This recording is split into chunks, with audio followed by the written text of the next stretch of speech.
That was less than 60 seconds. That was one of the fastest pit times we've ever pulled on the podcast. Right, Ryan. we're getting pretty good at this pit stop thing. That's on the it. Pit Pass podcast. That's it. We got Patricia out there changing tires, taking pictures, switching out the mics. We even changed. We did drivers. a driver change in less time than it normally takes to do a pit stop. That's how we do it, man. That's right. Hey, we're for hire NASCAR. You want us to change out drivers to get them on the show. But joining us now, we are at Day 3, World Series of Asphalt, New Summer in the Speedway, NASCAR Live and Local. Joining us, sitting in the wonderful chair over there, Mr. Sam Mayer. Thank you for joining us, buddy. Absolutely. I know you are a busy man running super late models and K&N today. We've got all kinds of drivers running all kinds of different things. For you, how big a switch is it going from that light super late model to the heavy K&N car? Definitely doing mock runs. It's definitely one of the biggest differences. In the K&N car, they're big dump trucks pretty much compared to the super late model being like a little go-kart. So that's one of the biggest comparison. Things. It's the only thing I can think of that really actually So hold on, compares. super late models is a go-kart, and the K&N car is a dump truck. So if you want to see the dump truck races tonight, come on out at 7:30. Hey, they put on a good show. That's They for sure. absolutely do. They don't race like dump trucks when they're all together. Last year's race was a barn burner. I don't know if you I know you were here. You weren't in the race last year, were you? No, I you wasn't were old just enough. running the super. You weren't old enough. That's right. What are you, a veteran now in racing? I mean, I He's a consider myself one. veteran rookie. So how old are you? I'm 15. 50. Yeah, he's veteran. That's it. That's Yep. it. You're already When did you start racing? I started racing go-karts when I was 4. Four. That That's seems the to be magic the number. Yeah. So kids out there, if you want to actually be Sam Mayer one day and be driving these big K&N cars and all over, what you need to do is start driving go-karts at 4 years old. Parents, you hear, put them in at 4. You can't do 14. You're 10 years behind, man. A decade's a long time, just letting you know. Right. No kidding. Tell them, man. So a little walkthrough, man, kind of how you got here. You started go-karts at 4. Keep telling me more, all the way up to what got you in a K&N car and what you drive today. Yeah, so I did go-karts for a long time. I did go-karts until I was 12 years old and got into legend cars over at Charlotte Motor Speedway, did the Bojangles Summer Shootout out there. Did that for a couple of years and got into late model stocks, driving for Junior Motorsports, and finally got to run for GMS Racing. How's it been driving for Junior? I mean, Junior himself is a pretty down-to-earth, awesome guy. I got to meet him a couple times, and every time I met him, he talks about Myrtle Beach Speedway every single time. Yeah, it's like his little home track, isn't it? Yeah, it is. You've been able to race over there yet? I have. I got to run the Myrtle Beach 400 Nice. last year and this year. So How'd you pretty do? good. The first year I got 5th, and the second year I got wrecked. So I didn't really like the first year better. Who wrecked you? I don't want to know. Oh, you don't want to I know. don't know. You know me, I'm building rivalries constantly on here, man. So a race that sticks out in your mind, something, I don't know, something you've been carrying with you the whole time. Maybe 10, 20 years from now, it'll be your Myrtle Beach that you're talking about like Junior. Yeah, I love Myrtle Beach. It's an awesome racetrack, a lot of strategy there. So I'll definitely be taking that race with me everywhere. That's the one? That's the one. Okay. Why don't you fill in everybody watching? We got a lot of people popping up here. Tell them about how you did in the World Series last year, because that's when you caught my eye particularly. I didn't know much about Sam Mayer until last year, and you impressed me. Fill everybody in what happened last year. So last year I came in hoping to get at least one top 5. That would have been a win for me for sure. And then we go out the first night and we get 4th. I'm like, all right, well, that's goal number 1 done. Let's go do some more. And our next goal was to go out and like really compete for a championship. And we were leading the last night and just got that draw, man. It kicked me in the butt for sure. And worked my way up to, I think, 6th or 7th and just couldn't quite get it. Lost by 1 point. Yeah, So, it was a chess match all night long between you and Steven Nassie. I remember I had made this little chart because it all came down to the 100-lapper, and I think you're up maybe 1 or 2 points going into last night. So I had this chart that I made with every position and how many points. And each lap I was watching, because Nassie, he got a better draw than you did, so he was ahead of you. But you kept passing cars, and then a car would pass you. So and then, of course, I made my chart wrong. So at the end of the race, I'm like, oh, they tied, but Nassie had the better finish, so he wins. And they're up there like, they didn't tie it to 1 point.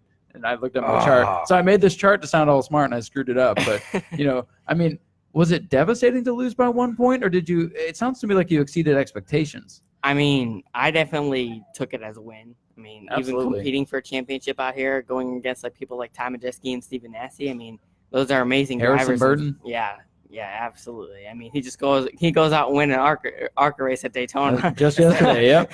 That's okay. You can take the losses there. Yeah. That's a positive mind frame, man. In the mind frame, right? There's a lot of young drivers coming up, right? We see them a lot. You're one of these drivers too that are now starting to blow up and be on that cusp of being the next big name that we're seeing everywhere. what would you tell a driver that maybe just be racing their local tracks or regional short tracks that they're in now that maybe haven't quite hit where you're at yet? What's a mind frame they need to be in, something they should be looking out for, maybe something they may not be ready for? I mean, it's all up to you. It's all by choice. I mean, if you really want to work hard and do the grind, I mean, this year we're doing 40 races this year. And that's it? I know. Just 40? Right? I know, just 40. I mean, there are people doing 93. I mean, just 40? What are you talking about? 40 big ones, though, right? 40 pretty big ones. Yeah. Are you running the full K&N series this year? I am, That's yeah. the plan? All right, cool. Full-time K&N, part-time ARCA, and some trucks at the end of the year. Very nice. So So you will be busy. Those are big races. Yeah. Keep me in that mind frame. I'm an ex-mental health counselor, right? So I used to do that for a while. Now I'm in racing. He likes to get deep. I don't know how that happened, but now I'm here, all right? So I love to crawl in the mind of a driver, right, and understand what that's like. And if that knowledge and your experience can help younger drivers, Dawson Fletcher's a young kid that's kind of on that cusp too, before they, really start to blow up. And, I still like to kind of know what does your mind frame go from? I mean, because you're in it forever, right? But let's just face it, your life of a 14, 15-year-old is not typical. Absolutely. I mean, I started doing high school 2 years ago, and I'd leave every weekend because last year we did like 45 races, 50 races. So it was definitely a pain in the butt leaving every week. But I mean, I just gotta grind through it. I mean, leave Wednesday, come back Monday, and just gotta grind it out. I mean, being a race car driver in general, it's a job in itself, other than school and stuff like that. So you just gotta want it, and you'll eventually get there. Is it hard to balance the racing/school life? I mean, yeah, I'd say so. I mean, I started online school just to make my life that much easier, and I'm able to get ahead a bunch, or if I want to and be lazy, I can get behind a bunch and then work later. Are you ever like at the racetrack on your computer doing schoolwork? Well, there's maybe like some practice session going on that's not for your class or something. Are you like sitting there doing work on the computer, getting ready to hop in a race car? When I'm at the racetrack, I try to focus mostly on Just the on racetrack. racing? Okay. So I'm either way behind in school or way ahead. So yeah, it's either cram on Monday to get caught up or cram to get ahead. Correct. Yeah. So the typical week building up, say a race like this, right? So the World Series, massive short track racing event in the country. So a typical week preparing for something like this, what's that like for you as far as eating, nutrition, sleeping, garage, training, all these kind of things? What's the typical week like for you? So I've got an opportunity to drive for GMS Racing in the Driver's Edge Development Program for Chevrolet, and they provide a trainer which helps me with all that nutrition, physical, mental, and all that kind of stuff. So it's definitely a grind. I work out pretty much every day and for a little bit of time, half hour to an hour. And Hashtag not a sport. Not a sport. No. You said that and I immediately sucked in. It's like I work out every day. I'm like, me too. I go up and down those stairs about 50 times a day. Does that count? It counts. I count it. Okay. That's My calves hurt for sure. So it's training. You got a great trainer from Chevy that they hook you up with, man. That's a great thing. Tell me more about what the week's like in and out of garage, that kind of thing. I mean, I live in Wisconsin, so I'm not able to be at the shop and all that all day. But I mean, I try to pop in every once in a while. Fly my private jet. I mean, just gotta fly down. I wish. You an iRacer? Pretty soon, one of these days, right? You'll have that jet. I hope so. Are you an iRacer? Oh yeah, I love iRacing. Yeah. I probably did about 2 hours a day for about 3 days at this track, preparing for this race. How close is it in the game? Honestly, to here. Honestly, it's really close. I think, like, especially in 1 and 2, having to run like a little higher up groove. I think definitely it's pretty close for sure. I've never actually played the iRacing game, but I've seen it like on YouTube and whatnot. I'm really impressed that they got the front straightaway pretty accurate because it's kind of not straight. Yeah, I don't know how they do it. I think they take like 10,000 or 70,000 like little photos scanners or yeah, photos or something like that. They take a buttload of photos and then they like take a scanner and scan the racetrack for bumps and stuff. And it's crazy. It's crazy how realistic it is. What a good reason to say, hey, Mom, I have to play this video game tonight. This is like learning. This isn't just homework fun. can come later. Okay, I have to do this. This is my racing homework. Yes, it's my homework. All right. So is there a mentor in your life? Somebody you look up to, somebody that's in your life that kind of coaches you through some of this hectic life, man? I mean, honestly, I gotta say Dale Jr., of course, obviously. I mean, he actually has helped me out a lot, just being my team owner or just helping out, giving me a bunch of tips and stuff. And Lauren Rainier, he's done a bunch for me. He owns my development program, I could say, and Chevrolet, all those guys over there. I mean, I gotta look up to them because they're giving me a ride, so I gotta look up to them. Yeah, is there a piece of advice maybe that sticks with you that either junior or mom or anybody or dad, anybody that maybe has said something to you along your I mean, I am saying a long career because it's a decade of racing, people. I know he's 15, but it's a decade of racing, right? That's a long time. That's a career for some people. Yeah, you know? that's it. That's longer than I've ever stayed at one job. I'm just saying. No, but is there a piece of advice maybe that sticks with you? Something that somebody said to you that you kind of hold close?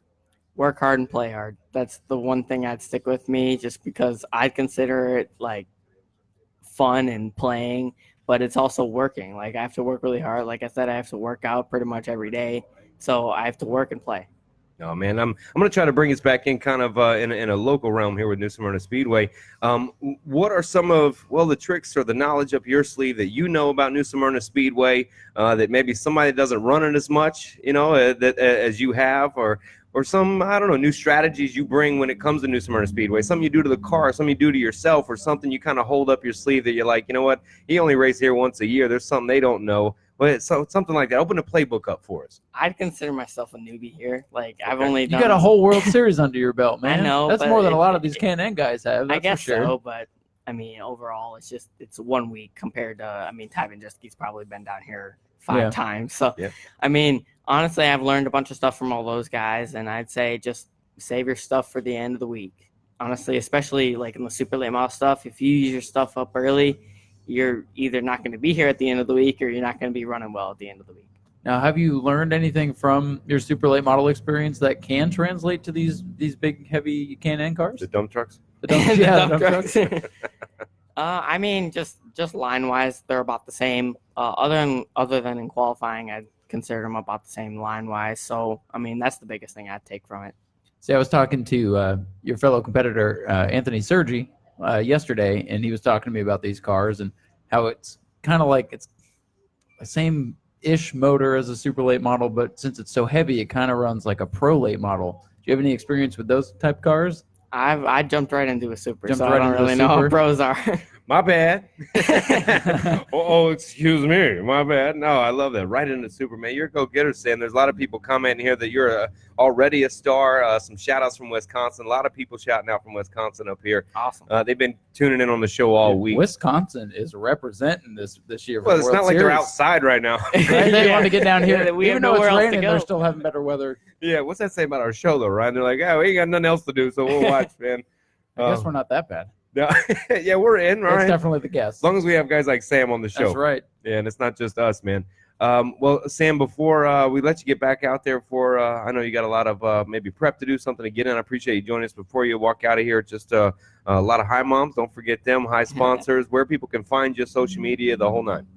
I mean, I got to thank GMS Racing for all they've done for me, the Chevrolet Driver's Edge Development, Junior Motorsports, and all those guys for giving me a ride in the first place.